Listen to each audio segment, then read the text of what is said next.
लादी रंगवाय बीर हमहु खेलब भोला होली।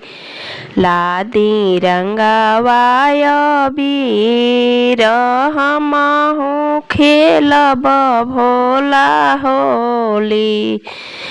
लादी रंगवाय बीर लादी रंगवाय बीर हमहु खेलब भोला होली।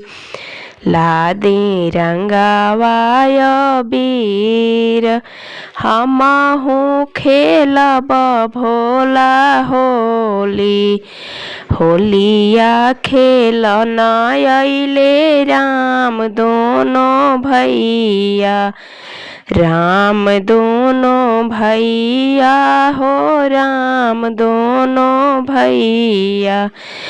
आहे जनक दुलारी अइहे साथ हमहु खेलब भोला होली।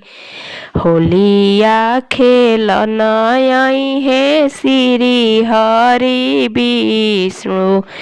श्री हरि विष्णु हो श्री हरि विष्णु।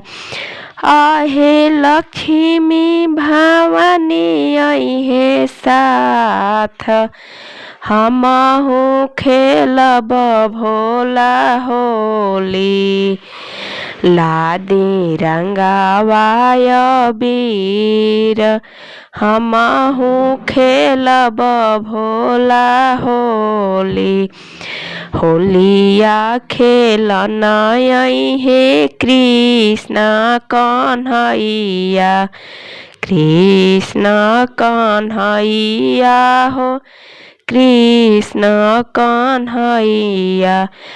आहे राधा रुक्मिणी अइहे साथ हमहु खेलब भोला होली।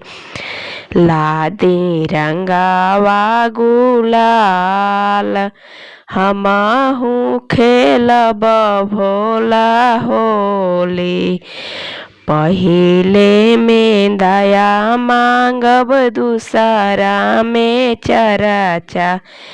आहे तीसरा में नमः शिवाय प्रणाम हमहु खेलब भोला होली। लादी रंगवा गुलाल हमहु खेलब भोला होली। अगर मेरा गीत पसंद आए तो लाइक सब्सक्राइब शेयर और कमेंट ज़रूर कीजिएगा।